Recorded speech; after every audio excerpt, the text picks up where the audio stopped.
Welcome to the House Files, a podcast about building a triplex in Portland, Oregon. Which mostly exists to talk you out of doing so. And we have been really bad at answering comments because we try to film some of these in advance, and we're doing this as like a documentation progress. But frankly, you all have had such good and interesting and often helpful, if sometimes a little overly critical, comments. And, as we have made very clear, we have no idea what we're doing for a lot of this. So it's been really helpful to see some of your comments. But we thought we would answer some of the questions that we can answer, or talk about how we're trying to find out the answers to some of the other questions. Yep. And maybe just respond to some of the things. So we picked out a huge chunk of comments from the past dozen episodes. So I think first up is this question from Sven. I would have expected that the solar installation is planned before the roof is finished, so the needed mounting points can be installed. Isn't starting to plan this now kind of like a retrofit? Yeah, it's a good question. So there have been plans to put panels on the roof the entire time, but the physical panels were not decided yet because didn't need to. The way they all get installed is these giant long tracks that get bolted to the roof, and then the panels sit in the tracks. And the very important part that we did do from the very beginning is the engineering to make sure that the roof supports that amount of weight in that spot. So it is planned that there will be that amount of weight at that part of the roof, and it will support it all the way through. But the actual vendor is different. Yeah, the actual panel doesn't matter, and there isn't really anything else we can plan as far as where to put the things to bolt the rails to, because you just don't need to. Yeah. Yeah. Regarding the fiber runs, do you plan on running cabling with multiple fibers in it, or just to be on safe side if one fails, or for future needs? Right. So this is the fiber runs, which we're doing. There's 3 fiber runs that are going to be part of What is a fiber run? This is the cable that will handle network traffic between the two buildings. Okay. So fiber has a couple of advantages over traditional copper wire. One, it can go a lot farther. We don't have any distances that actually require that, because 300 feet is the max you can do with copper, and the whole lot is only 100 feet long. Mm-hmm. But the other huge advantage is it is not electrically connected. If you have a literal copper wire run between two buildings, it's grounded, right? So. Well, no, it is a electrical connector, which means we have 2 different grounding rods, one in this building, one in that building. So now we've got differences in voltage there, and that's going to cause problems if there was an electrical connection. Okay. Also, if you're doing this out in a field, it can be a lightning rod kind of, which is not a great thing. So fiber is not copper. It's not a wire. It's just a tube for light. So you can do longer runs, but also not electrically connected. Tube for light sounds like something out of Star Trek. It is. So are you going to do multiple ones? So yeah, the plan is I've identified 3 spots that I want to do fiber runs to connect the 2 buildings. One will be from my studio to your studio. And are there going to be doubles? And every run is going to be a fiber strand that has 6 fibers in it. Okay. And part of that is for... And if the light escapes from one of the strands, can it go into another strand? I know how this works. No, they're shielded so that it guides the light through the strand. Cool. Fiber is very cool. Mm-hmm. So yeah, right now the plan is these strands have these fiber cables that we will buy have multiple strands in them. And I might just have them do 2 of the cables, because again, when you're starting from scratch, the cost of doubling up the number of wires is much less than trying to do it later. So yeah, yes, twice. Okay. Amory, I hope I'm pronouncing that right, says that perhaps we should get a giant gaming monitor instead of a smart TV. Because we, kind of had struggled to find anything that is not a smart TV. And then a bunch of stuff I don't understand. I have a KNX-based automation system here, which is a CAN-based wire bus carrying data and power. Switches and lamp controllers all talk on the bus. Basic configuration can work together in total autonomy, and things can be externally controlled through an IP to a KNX gateway. Aaron is nodding because Aaron understands that. I haven't seen this. I haven't actually used this kind of system, but I've read about it. I don't actually know the downsides, disadvantages, and advantages of this over what our current plan is, which is doing it through the wireless protocol, the Cassetta, which is their own wireless protocol. I don't know enough of that, but I'm going to have to look into that. I think it could be interesting. So Jenna says, do you know about Sampleize and similar companies? You can order pre-painted swatches of paint colors. I ordered way too many for my closing and had very poor lighting conditions after sunset to make judgments because of the previous owner's terrible taste in light bulbs. So I'm still quite happy with my choices, so it can definitely be done in the absence of accurate lighting. Interesting. Maybe we should do that. I mean, it's too late to do it for our cabinet colors, but I could do it for my office. We also haven't picked wall colors. Yeah. So, well, every wall is a cabinet, so we kind of have already. Right. That's great. That's a hot tip. Yep. Lindhaga says, or Lindyaga, one of the two. I'm shocked about the building standards the U.S. has. How about all that moisture in the woods? No scaffolding with protection around it so it keeps everything dry? So many questions. Okay, so don't say U.S. I think a lot of our Europeans are kind of thinking that the way we're doing construction reflects on all of the U.S. Building standard codes are not a U.S. There's very few of them that are shared by the entire U.S. This is usually done at the state level in the U.S., so every state is different. And then additionally to that, there are city standards.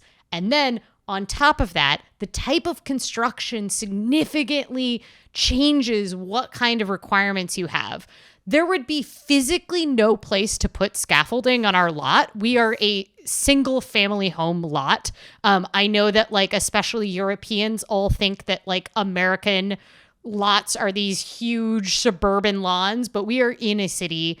We are, it's not New York City tight, but we are on a small lot. And because it is essentially a zero lot project in that we're up to the edges, there is no place for scaffolding, and it wouldn't really be necessary. Well, that's the thing, is it's just not necessary. It's just not a problem. And It is a little bit weird to see the soggy, wet plywood. Oh, I'm very worried about the soggy, wet plywood. But it's just not a problem. And it's very normal for this. This is just how things get done here. So the sogginess, I think, stresses people that are watching from drier parts of the U.S. Mm-hmm. We are in Portland, where wood is constantly covered by water because we live in a rainforest. So we are in the definition of this is how things work here. And Aaron's dad is from California. Well, not but started working in California at on construction sites, and then moved to Oregon in the 80s, and was when we first moved here, we were what is going on? How are they building in all these soggy conditions? But obviously did it for a really long time, has been building up here. It's just how things get built here. What I have been told, which does seem to be kicking off now, we will probably do an entire episode about how to dry out a house, but there is essentially the building gets closed up once the windows go in, because you can't it's just not possible to keep water out in Portland. But here's the thing, is that, again, it just doesn't matter. So right now it's just wood. The structure is only wood. So there's nothing else in the structure that can get damaged or cause damage. And nothing is airtight. So there's just free flowing air. Yeah. So it actually does dry out. When it stops raining, it does dry out already. So the thing that you have to worry about getting wet is not the wood, not the plywood. It is the drywall. And there is no drywall in the building yet. Right. So the period in which you get all the moisture out and you get everything dry, once the windows are in, the roof is on, Then you seal things up. You put dehumidifiers and dryers in there, and you get everything dry as a bone before you put any plywood or any drywall in. This would only be a problem if we were covering up wet wood with other things. Yes. And that's where the problem would be. But no, like the whole thing is going to get dried out and there will not be a drop of water once we're actually ready to seal the building up. But yeah, it makes me nervous too.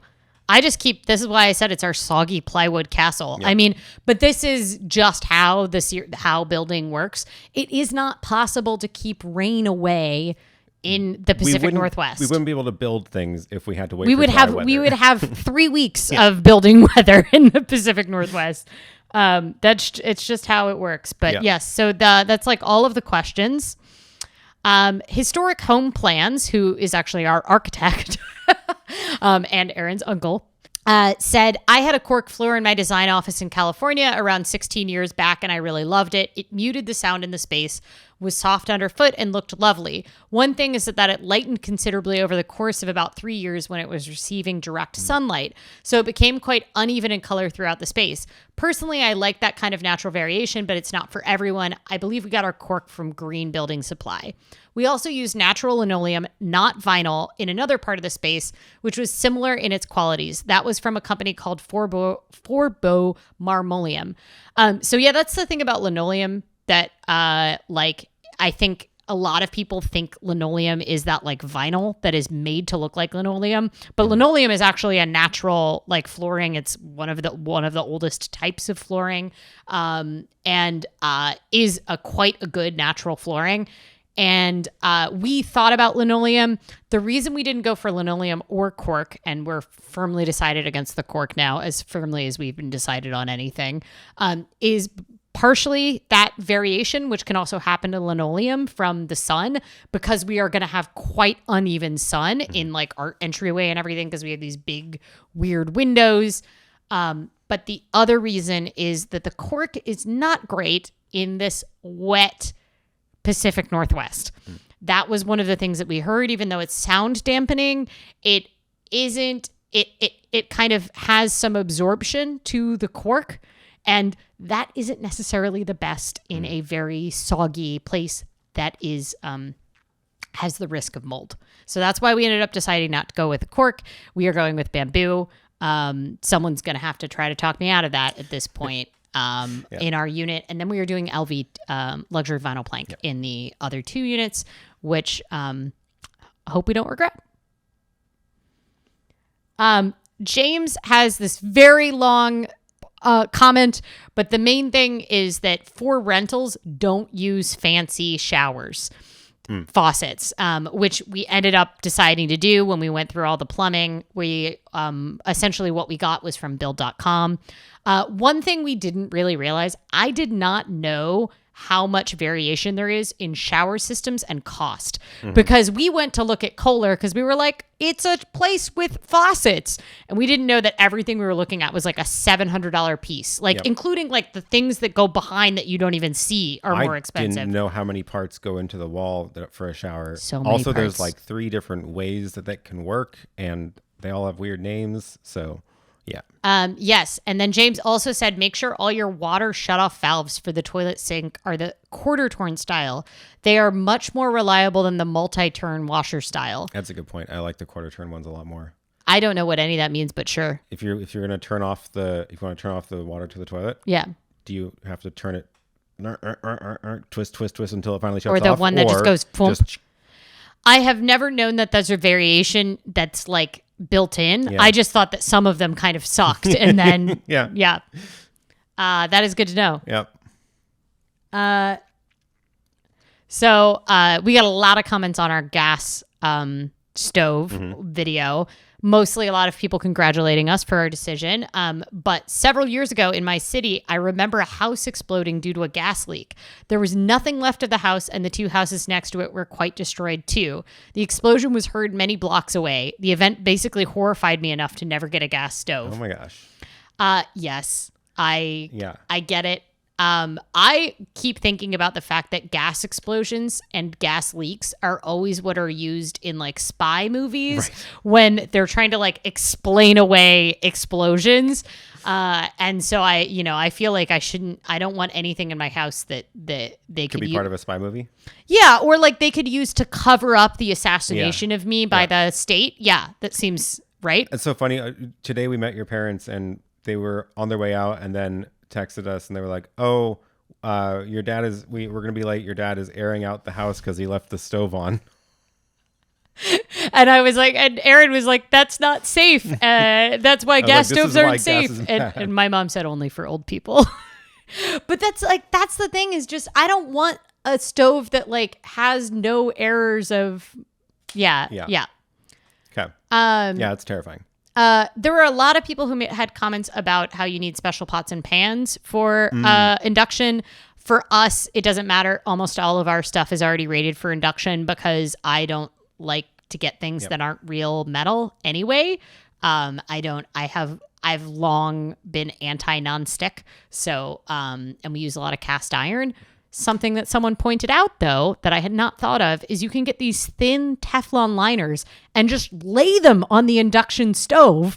So if you want to protect your glass induction from your cast iron pot, you can put things on top of it. In between, because it's magic.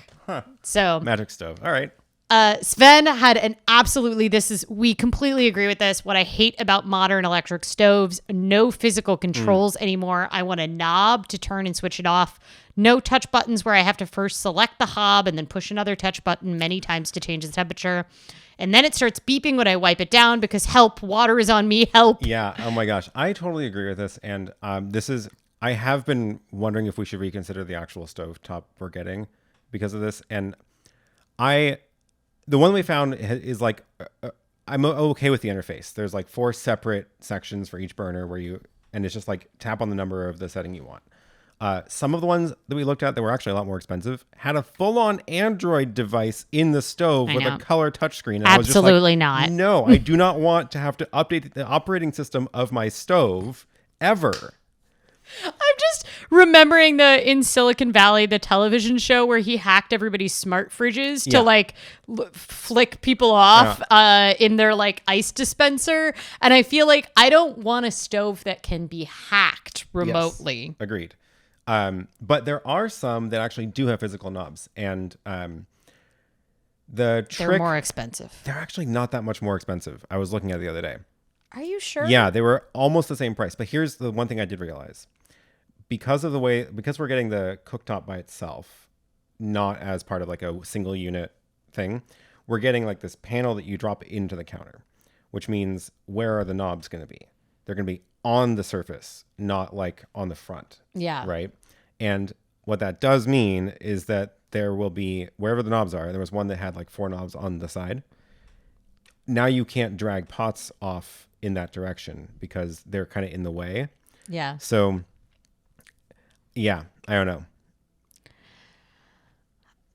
We'll have to see. We'll see. Can we afford it? Depends on how many cabinets we buy. A perfect lead into the next one. Oh, yeah. Douglas Dollar says, every surface as a cabinet is fantastic. Also, I love the tiered look of the exterior rather than making 3 skinny homes. That was a big part of the design goals that went into this whole thing was not looking like 3 skinny houses. That's what everybody builds in Portland, which we've learned. We still haven't really done episode on the planning struggles. Yeah. The struggle bus of the planning situation. The reason that you see so many skinny houses like that is because of the building code that it falls under, which is residential, when everything is separated with a full floor to roof vertical separation. All of a sudden now you're in the residential building code, so things are simpler, cheaper, easier to do, fireproof between the units and that kind of stuff. And we're doing it on hard mode where the units are stacked horizontally, and I think it looks better, but it also has introduced a lot of extra complications, including an actual literal commercial sprinkler system being installed. So, but again, like, it's a sprinkler system. That's also actually really good for safety. So maybe it's not the end of the world. Anyway, yes, it is. I agree. I think this is a much better design than the 3 skinny things. Well, I will also say that Historic Home Plan said, I hate to break it to you, but closets are like highways. Add lanes to highways and you get more cars and a bigger traffic jam. I have thought about that. I have wondered about Is this about, like, induced demand of closets, which is build more closets and you will find a way to fill it. Yeah, absolutely. I will, like, your dad keeps saying you'll never regret adding more closets and having more storage. And I hope that is that true. But like, I will say we keep buying storage for our current place because it doesn't have enough storage. And then we still exceed that amount of storage. Yes. So maybe induced demand. Yes. Okay. Word of the week, Eric says, is dusty millennial pink. Ranks right up there with the soggy plywood castle. Yeah. That's the color we're hoping to do our closet in. Oh, right. If we get allowed to do. If we're allowed to do painted closets. Eric also asked, can we get an episode on the topic of the mysterious dumbwaiter references? I realize that we haven't really fully explained that whenever we've done these walkthroughs because it's not there yet. Yeah, you can't see anything yet. Well, the pad got poured now, though, right? The pad got poured, but the frame, like the tunnel for the dumbwaiter, is on the outside of the house. Yeah. So, like, there's nothing, you don't see any of it on the inside, and they also haven't cut out the doorways for it on the inside yet. So, whenever we're walking through it, it's just like, it doesn't cross my mind because it's not actually there yet. Yep. But no, the short version is it is a tiny elevator attached to the side of the house, and it has a door on the outside ground level. So we walk home, throw a bag of groceries in that, go inside, hit the button to send it up to the third floor, and then it pops out in the kitchen. Or the roof. Or the roof, or your office. Although we might have to cut that stop. Aaron's trying to cut the stop. Apparently it costs more based on how many stops it does. Yeah. And I think it's already going right past my office. And like, I want you to be able to send me down like treats from the I want to send my dishes up. I mean, I also don't really, I try not to eat in my office, but my argument is like I'm pretty set on it having ground floor, obviously, because that's how we're going to put stuff in from the outside. Kitchen, definitely, because that's the whole point, is like take a bag of groceries up to the main floor without having to carry it up 3 flights of stairs. Yep. Rooftop is pretty high up in the priority list too, because again, like, it would be really nice to be able to shove a bunch of dishes in there, go up to the roof, where we are planning on eating on the roof. That's like half the purpose of it, right? Yeah. And then so that leaves, if we do cut one, it would be the office stop, because there's a lot of room to eat in this house. You don't need to eat in your office. It's true. I know that it'll be useful if we have it, but I don't know if it'll be the extra. Isn't it like $1,000 or something? It adds onto the price. Yeah. My question is, can we add a stop later? I don't know the answer to that question. Interesting question. Yeah. Well, so anyway, maybe we'll do a dumbwaiter episode, but I'd like to have something to show you before we talk about the dumbwaiter, because we don't physically have it yet. We just have like holes and a pad for it, and it's in the budget. So, Benjamin commented before he finished watching the video and said, have you all considered a Cedar Hot Tub and having it built up there? Does it need to be fancy and jets? And the answer is, that is what we are doing. Yeah. I hope we don't regret it. We have heard that cedar can kind of be a pain in the butt to take care of. But yeah, we like the look of it. Mm-hmm. We are excited about the smell. Like, it smells like wood. And this actually does have jets along half of it. So you can't see them. Like, they're not like massage jets. No, they're not like the giant weird. They're for circulation. Yeah. Which you apparently need. Yeah. Like, apparently, like, you don't want water that just sits there. Like, and it's more than just like the one that you would do on the floor for circulation. It's like, it is meant to be like, a little bit of the bubbles. Yeah. And why? Another question, why is that builder allowing all that water penetration? That can lead to a serious mold situation, and the house should be roofed and wrapped to keep it dry. Well, we roofed it, okay? The roof is done. The roof is done, but the decks are also part of the roof, and the decks it doesn't the roof doesn't keep the water out. We live out of the windows. We live in the Pacific Northwest. I'm sorry. Yep. We're in a rainforest. That's just how it goes. It's not going to mold because, again, nothing is sealed up, so there's nowhere for the mold to like grow right now. Yeah. Everything's fine. Yeah, it's fine. She says, rocking back and forth in the corner. It'll be if if it wasn't possible to build like this, and every house in the Pacific Northwest would have mold by the time they're built. Yep. So, because like there's only a 2-month window in Portland where you could feasibly build without getting rained on. Even the giant commercial building apartments, like that's what they look like. Ones, they do the same thing. Yeah. They just yeah. build it out of plywood and then eventually dry it seal out. Up. Yep. Yep. Okay. I love the phrase "soggy plywood castle." I think that might end up being the house name at the end of this. Macaro Sighting says, "Is this your forever home? The number of stairs could be a problem as you age." Well, that's part of what the dumbwaiter is meant to offset. That's true. That's the thing. I also Aaron's mom is our kitchen and bath designer, and she has like her aging in place certificate. And one of the things about like the aging in place things is that quite often you can't make stairs disappear generally. Like we had to build up, right? The original house was a 1 level and that wasn't enough house. We had to build up, but there's a couple things you can do, and we kind of considered all of those things in this house. So there is a full bath, a toilet, and a bedroom on each of the floors. So if you get up to either the second or the third floor on our unit, you can kind of set your space up. So, eventually that room might not be my office, but if one of us has needs where we can't easily go up and down the stairs, you can kind of make your living on one floor, which is part of it. That also factored into like the kitchen design. The dumbwaiter helps a lot because carrying things upstairs is often a lot harder than just physically going up the stairs, right? And then the last part is, for a lot of people, they actually say if you keep walking upstairs all along, it extends your both like physical fitness and it makes you able to keep climbing it. Like there are a lot of little old ladies in Flushing, Queens that have been climbing to their 5th story walk up in their like 90s. But it's a matter of if you stop and then you move in, right. That's one of the factors. And then the final piece is that this is a triplex and the ground floor unit is built to accessible and visitable standards. Visitable is a thing the city of Portland made up. Yep. It's like not quite as strict as ADA accessible. Yeah.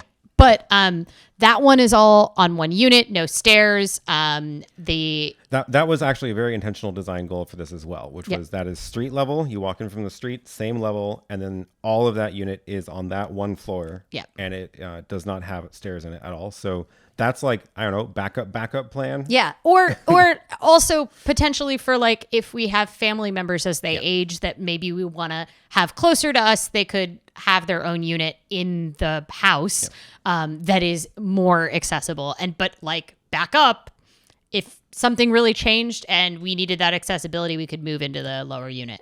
And lastly. Yeah. Lastly. There's like so many lastlies.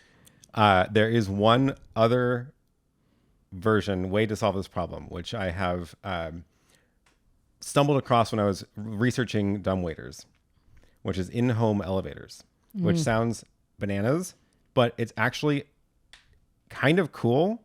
Basically, you can just put this tube in your house, and it's like about 3 feet around, and it's an elevator, a fully functioning elevator. And we do have a giant... We have a giant entryway. And we could put it in the entryway when you walk in, and redo the kitchen to make it so you can come out into the kitchen. I mean, this solution involves a lot of money, probably. But the plan also is to have a lot of money later. Yeah, that's the plan. We'll solve all of this by being rich later.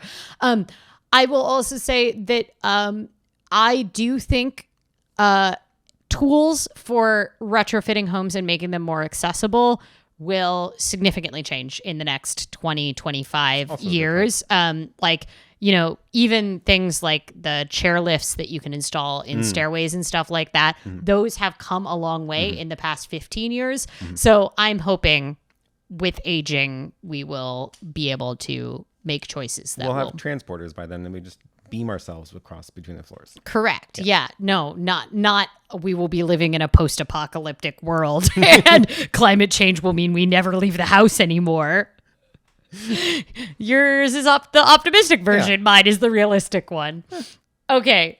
Sven has a comment about the karaoke room. I agree that it will look better without the built-in closet. We actually already have seen it without the built-in closet. I think it does look better. Opening the door would essentially be standing in front of a wall. Yep. Is there a reason people in the US are so keen on built-in closets? To me, a freestanding one offers more flexibility. Maybe not relevant as in a real bedroom, but any room that might be used for other things is losing space to a built-in closet. There is a very clear reason why they are preferred in the US. They tend to be mandated. So zoning requires built-in closets in a ton of the US. Like zoning is a very local thing, right? But generally in the US, things have to have a closet to be considered a bedroom. So people will add closets in order to up the number of bedrooms so that their house gets appraised higher. And if you are building from scratch to new building standards in the US, usually in most cases, you're going to need a closet. I will also say, having lived in both places with no closet, like in Europe, where they're much more uncommon, and here in the US, I do not agree with them being space inefficient. I think that built-in closets are incredibly space efficient compared to getting a freestanding wardrobe, especially remember in the US, especially in rentals, we move a lot more often than Germany is a great example of everybody, you stay forever because a lot of people rent in Germany and you buy your kitchen appliances when you move into a rental, which is wild, and your cabinets. But one of the problems, if you move regularly and you're getting freestanding wardrobes, you then it's not necessarily going to fit into your next place. And it's expensive to move too. Right. And they're expensive to move, or you've got to sell it to the next person who rents from you. And the freestanding, they fit they're in the plans. So I generally think closets are great comparatively. Another example of the efficiency of the space is the closets get built all the way to the ceiling. Yeah. And then that means you actually get all of that usable space. But a freestanding wardrobe, most of them are not super tall. And even when they are tall, they're often not actually ceiling height, because that would be impossible to move. So you are wasting space above it. You also have to remember that people in the U.S. have too much stuff. Yeah. Because we are a consumer-driven society, and we have been the richest country in the world for a long time. And because of that, we have too much stuff, so we need closets to store all this stuff in. That said, I do think that removing the closet from the karaoke room was the right decision. Yeah, but I also think, if we end up turning it into a bedroom, in the future, it's no longer a karaoke room, and we have a renter in there, or we're not planning to move after this, so life is going to change. We may look into either framing a closet in, or we'll get a wardrobe that works in the space. So it's a future us problem. But for karaoke room, I think we made the right decision. /workout room /guest room. Right. And did you answer? No. Scott says, how will you ventilate the network Nook? So that is under the stairs that goes, it's kind of outside your office, under the stair closet thing. Either it's just going to have a vent that pulls air to the outside, and it'll just be always on, or it'll actually be a vent that pulls air up to the main part of the house. I don't know which one makes the most sense yet. The advantage of not pushing the air outside is that when there's fires outside and the air is full of smoke, we kind of want the house to be sealed up. So the less openings, the better. Even though it is pulling air out, it doesn't always work. As we've learned. And the other advantage of pushing the air to the inside is it is going to generate heat. And that would also help heat the rest of the house instead of ejecting the heat. So, yeah. Either way, definitely needs to be a fan to get the hot air out of the little closet under the stairs. Yep. I think that's it. Is that our last question? Let's just talk really quickly about this one. So this is a suggestion for a recommendation for Lutron Cassetta, which is the current one that we're thinking of. And this is another recommendation, but for Wiz by Philips. Oh, that's weird. I haven't heard of Wiz. Currently, we have a bunch of Hue bulbs in the apartment, which I do like a lot, but they're not really going to work for here. But apparently, the Wiz ones solve the problem that the Hue bulbs have. So, may have to look into that. Okay. We'll definitely have more home automation videos coming as we get to the point where the house is no longer just a shell of plywood. Once we're starting to actually run the wires for light switches and stuff. Not we are physically running them. Well, Aaron might be running some of the wires, but I legally can't run the most of the wires. Okay. Because it's of building codes. Okay. But I will be pointing to places on the wall and telling people to run wires between them. All right. Well, I think that was a lot of questions that we answered, and probably had more questions. So we'll see. But thank you all for commenting and for watching this. Like, we are doing, I think we've said this, like, we're mostly doing this project to document it for ourselves and to talk you out of building a triplex. Mm-hmm. But it's been great. This feels like the old school version of a video diary, like people used to use on YouTube for. And it's maybe a little bit boring of a video diary because it's mostly us sitting here. But it's been really delightful to see everybody's comments. And, we don't know what we're doing. So it's great to get your feedback because everybody has little bits of knowledge that's helpful, even if it's just stuff you've been annoyed by in your house that you want to be like, don't do this. It's been really great. So please keep commenting, subscribe, and we'll see you next one. Till then, don't build a triplex.